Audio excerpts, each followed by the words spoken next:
So good afternoon, everyone. I'm happy that we have all the participants that are interested in what we are about to present today. My name is Oriana Acevedo. I'm the multicultural consultant for the public libraries at the State Library of New South Wales.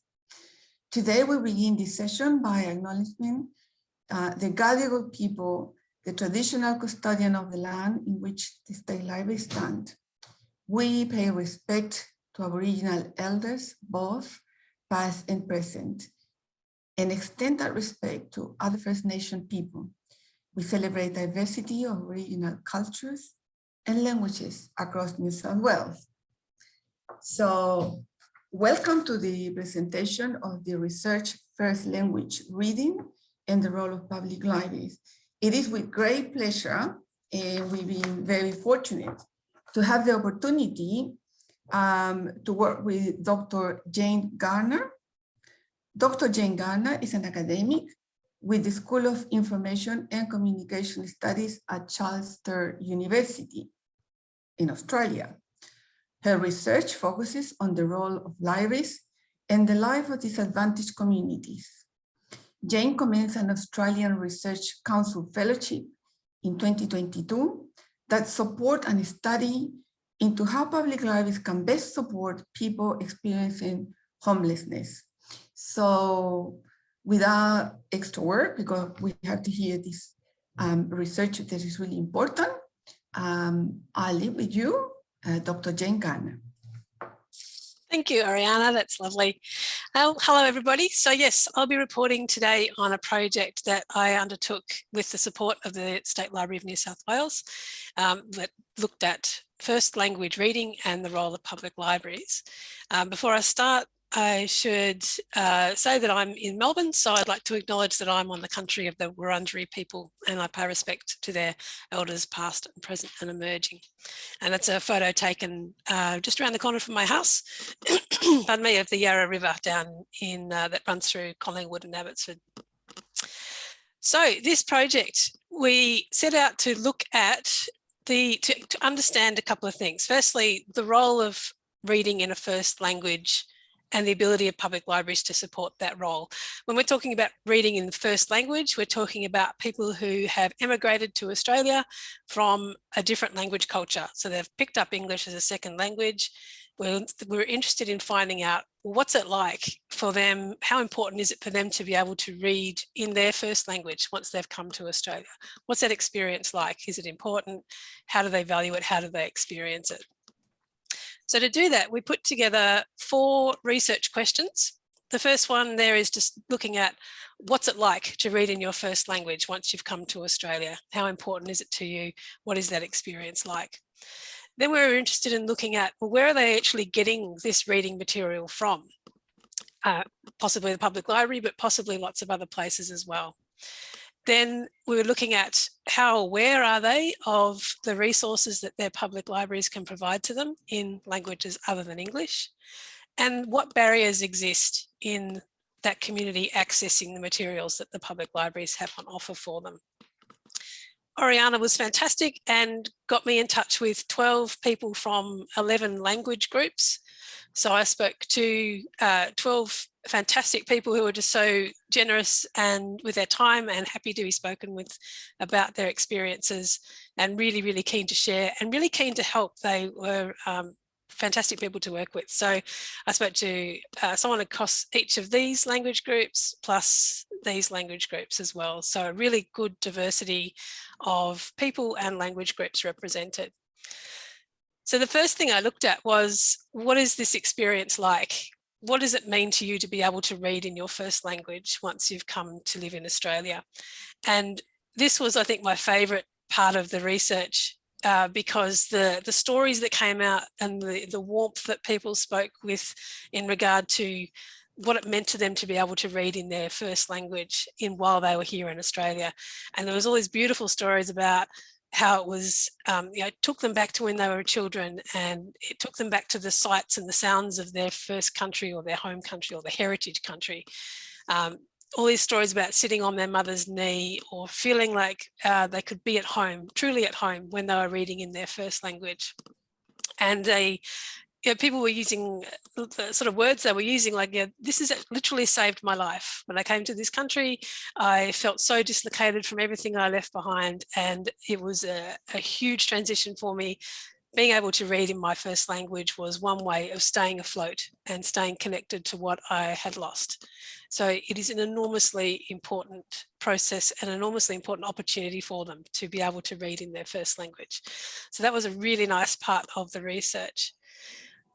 The other thing that they often talked about is that not only does it sort of link them back to what they've left behind, but it also enabled them to be able to build a bridge through to the future.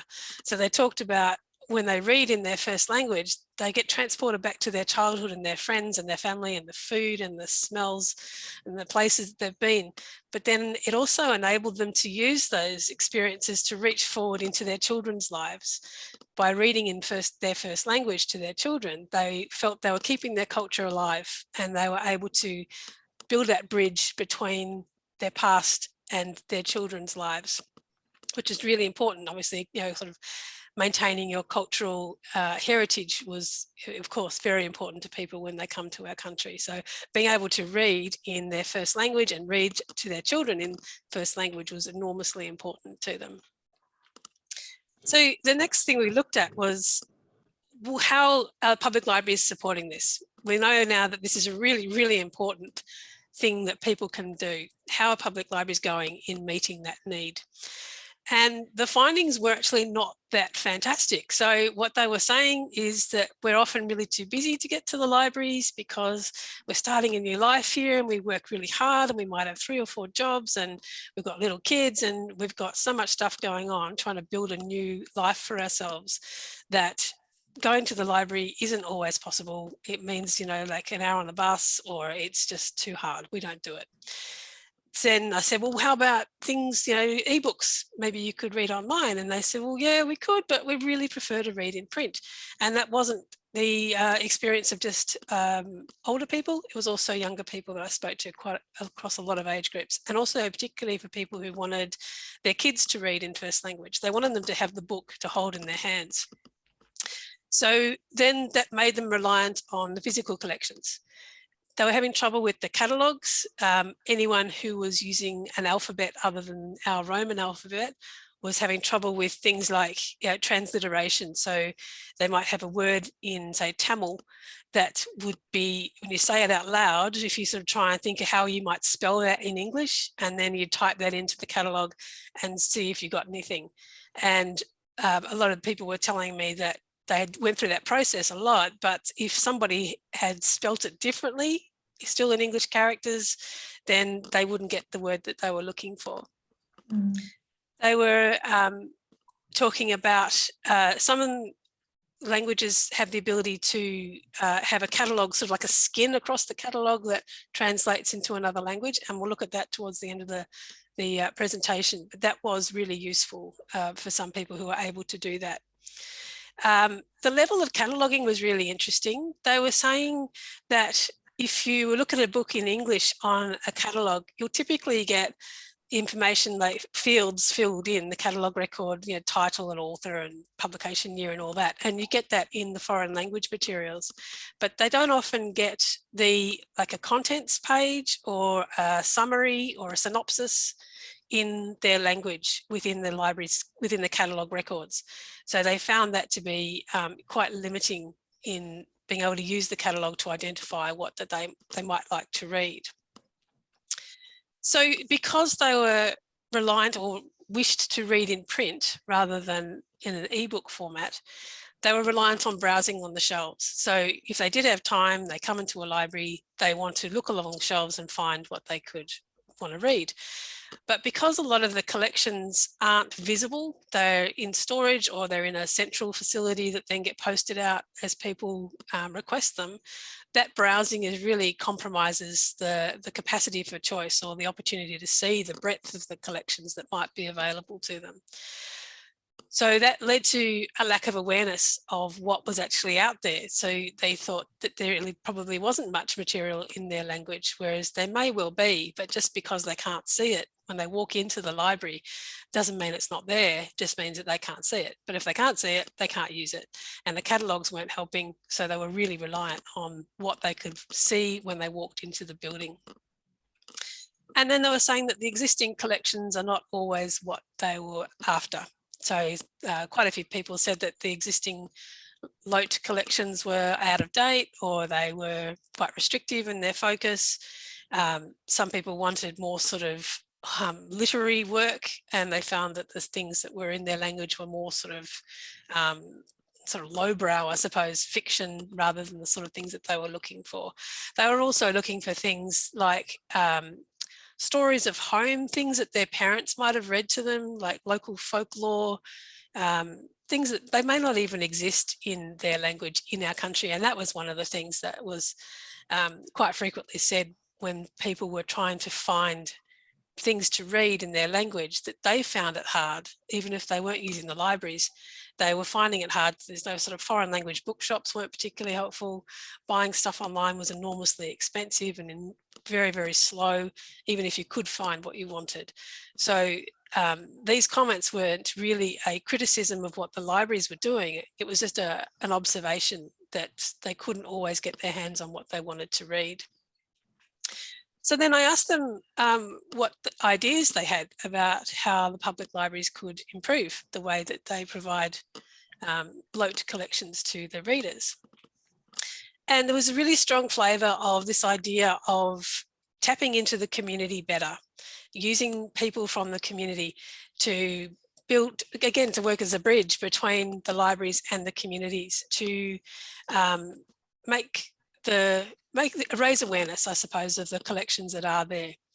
And I think every person I spoke to, probably everyone said, use me, I'd love to do it. If you bring me into the library, you know, every Tuesday afternoon, and I'll tell my community that I'm there and I'll help them find stuff on the shelf, or we can organise activities together. One person came up with this idea of having like cultural events where you might bring members of that language culture into the library for a festival of food or shared cooking or something like that, that wasn't necessarily related to books, but then say, okay, you're all in here, this is how libraries can support you, these are the sort of the collections that we've got, and to use that as like a surprise of what this is also what we can do for you. But getting the people into the library was the was an important step to show them what is there and what can be done. Another example was to use social media better, because they're often really busy people and they use social media a lot. So one of the ideas was to use social media to connect with communities, and to then use those connections to help people. I don't even know if this is possible, but whether you buy your catalogue records from somewhere else, or whether you can actually get in there and do the cataloguing or alter the records. But they were saying, you know, let us get into these records and we can fix the spelling in the transliteration, and we can add little notes in language about what this book is about, or we can type out the contents page of a book in language, so people have more of an idea from the catalogue record that what's in this thing, whether it's worth reading or not. But using the idea of social media to connect with people who are able to do that for you. So yeah, again, this idea of using the community better, using them to raise awareness of collections, to help with cataloguing, to do some things like online readings in languages, in like as a part of the programming for the library. And probably a lot of you will do this already anyway. It's just the 12 people that I spoke to found that they weren't getting that opportunity, and they would love to. So a lot of them were saying, you know, I'd love to volunteer. And a couple of times I've been to my library and I've said, can I volunteer so I can work with my language community? And they had said, oh, we don't really have any way to support that at the moment. So thanks for your kind offer, but no. And there was a level of frustration that there was a lot of goodwill and a lot of recognition that the libraries were fantastic resources, and they wanted to get in there and help and to be that bridge back to their cultural communities, but the opportunities to do that they felt weren't being supported as well as they could be. Another observation was the young adult collections were quite poor. So they were saying, you know, I can find stuff for my little kids, but when they grow up, that young adult collection isn't being well supported in our language. They can find stuff for little kids and they might find stuff for adults, but that middle group of reading wasn't supported. And you know, it could be again that those things don't exist, or it's really hard to find them. But that is something that they really wanted to be able to do. They would build up the language skills in their children, and their children were quite keen to continue on with learning to read in their own language, in their first language. But they were found that the collections weren't able to support that once they got to that young adult level. So these all got wrapped up into a final report, which is represented on a page on the State Library's website. That's the URL down there. If you want to read the full report, you can download the report here. And this is just the contents page of the report. So you can see what we've done is talked about the research process we went through, and then each of the findings against each of those 4 research questions that I introduced at the start. And some suggestions from the participants. So the sort of things I've been talking about, but going into much more detail, and then a bunch of recommendations. So there were 6 main recommendations. So I'm just going to quickly whiz through those now. And that will then hopefully leave us some time to talk to each other as well. So the first recommendation was to use this idea of connecting with a community, or having an individual or group of individuals who can act as that bridge back to language communities. So this idea of a library language ambassador. So these people could be your person in the field. They would be promoting the collections. They could help library staff choose what to buy. They can produce reader advisory resources, which I'll talk about in a minute. They can help with appropriate signage. Quite a few people said, you know, it'd be brilliant if when I walked into the library, it said welcome in my language. And then if there was a sign that said where to go in my language to the collections that would support me. Some of you probably do this already, I'm sure, but it was said just that really simple step of putting signage around in community languages is something that a library language ambassador could help with. Again, getting into the catalogue records and fixing problems with transliteration and spelling, and adding a bit more depth into some of the catalogue records would be great. The library language ambassadors could be part of running events that relate directly to that language community and getting people into the library to raise awareness of what's going on. And taking over the social media accounts, maybe once a month, and posting in language for their first language community about events and about what's on the shelf, or just what's going on in the library. So adding a bit more presence of their languages within your social media. This idea of reader advisory resources was a nice one. This was quite a strong message from a lot of the participants, that they would go into a library, and quite often, and you see it in bookshops as well, where like a staff member write a little review of a book and tuck it onto the shelf underneath a book. So it helps people come in and choose which book they'd like to read.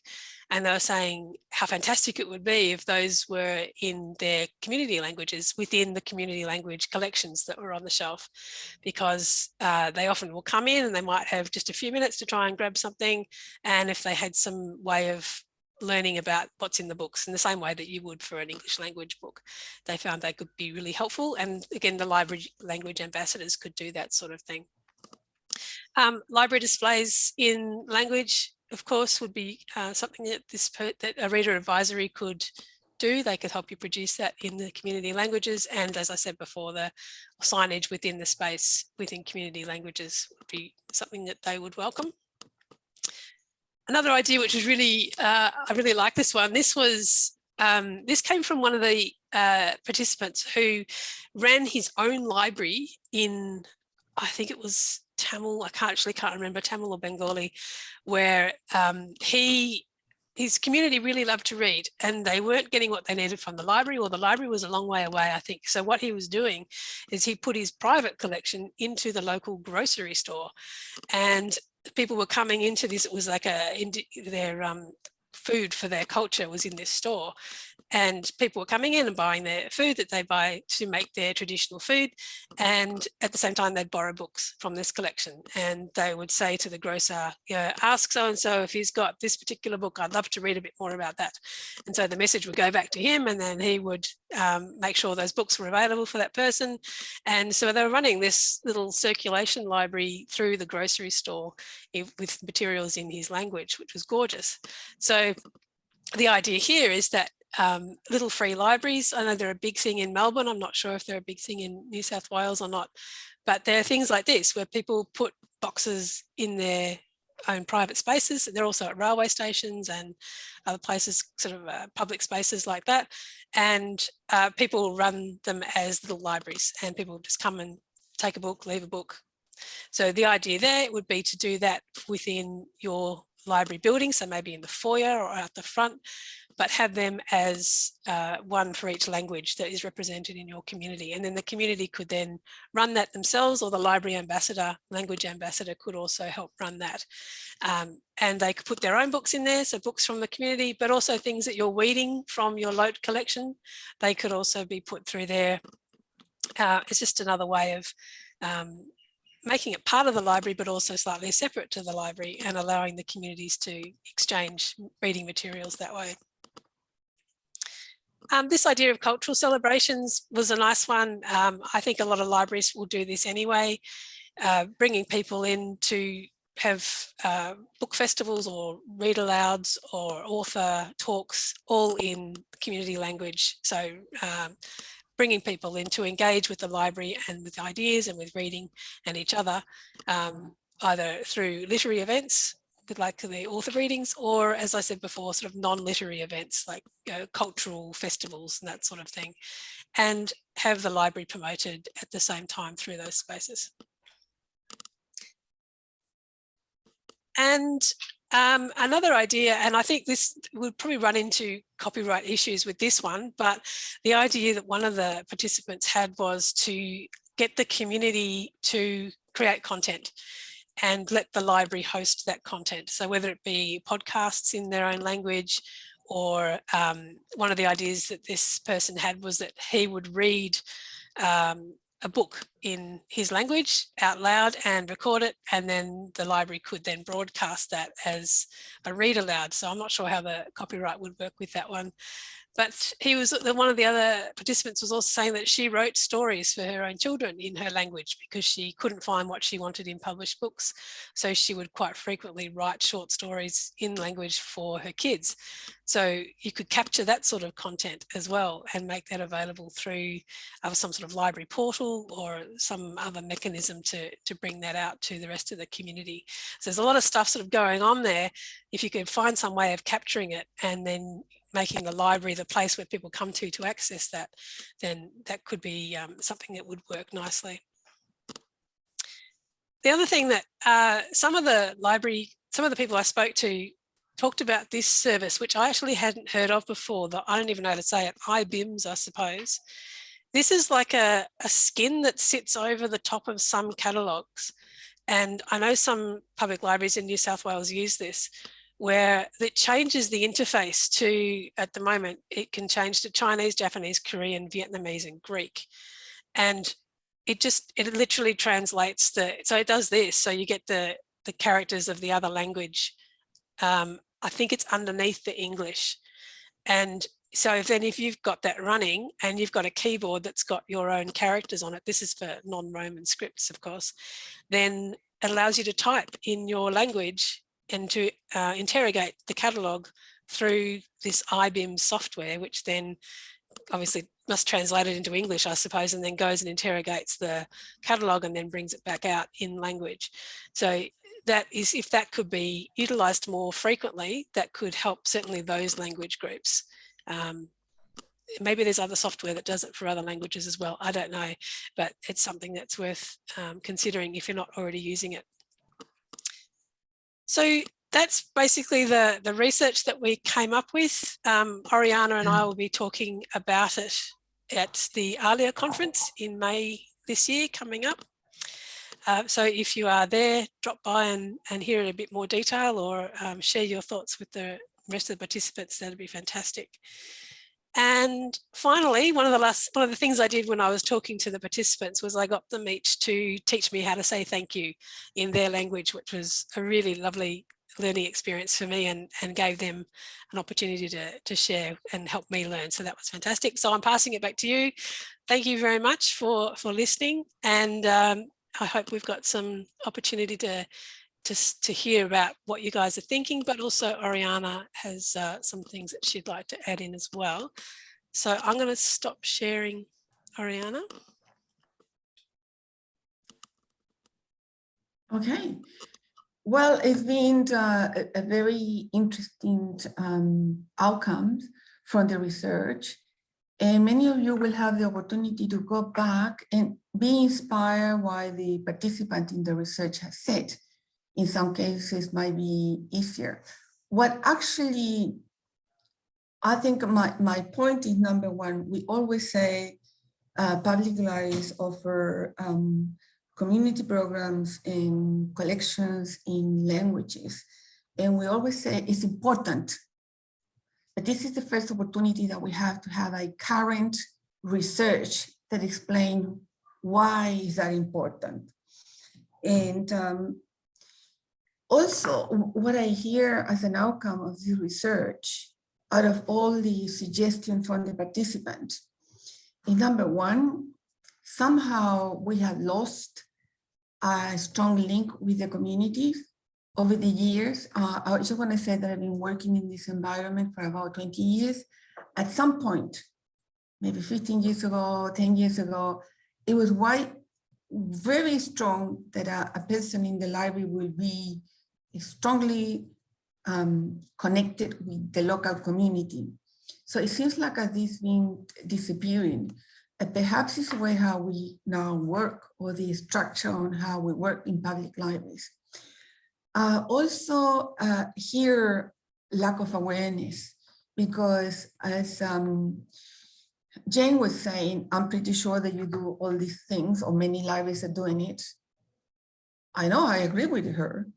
Many libraries are doing, festivals and special activities, sometimes with author, but it seems like we are not penetrating into the community. So definitely there's a lack of awareness, and definitely there's something that if I walk into a library, would I see that there's collection in Spanish or Portuguese or Ukrainian?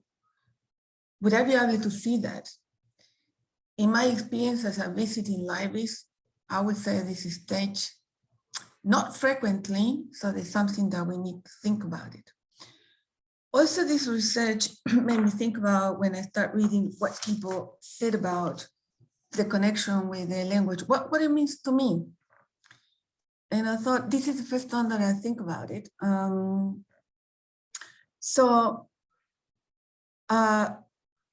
When do I actually use the language? And I realized that it's so deeply embedded in my brain that it comes out automatically.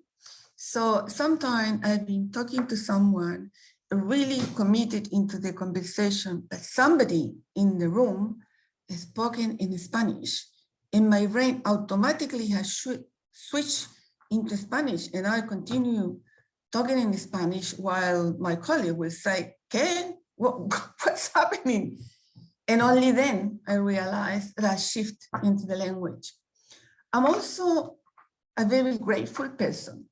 So at a spiritual level, I will probably a couple of times a week, I just wake up and I thank you. I thank you the universe because I am content, because the people that I love have good health, and the ones that are not so well are getting better and things like that.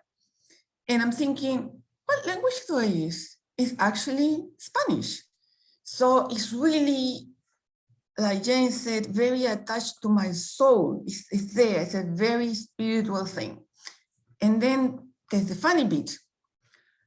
If I get, say, accidentally, I don't know, drop something on my toe, the swear word comes in Spanish, because it's something that I really, really want to say. While swear words in English are funny words to me, don't mean anything.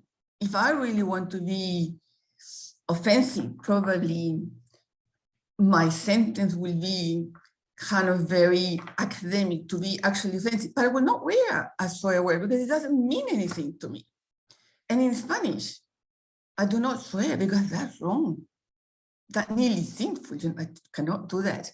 So that's how profound your language is embedded in your brain, is just in the mind frame. And you have to think that by now, I passed half of my life in this country. So I came here when I was 30, and now I'm 65. My birthday was yesterday. So it gets stuck in my brain. So I'll leave the floor to you because I know that you want to have a conversation about this. So I'll leave it with who's going to manage this conversation now? Okay, yeah. So I'll leave it with Kate.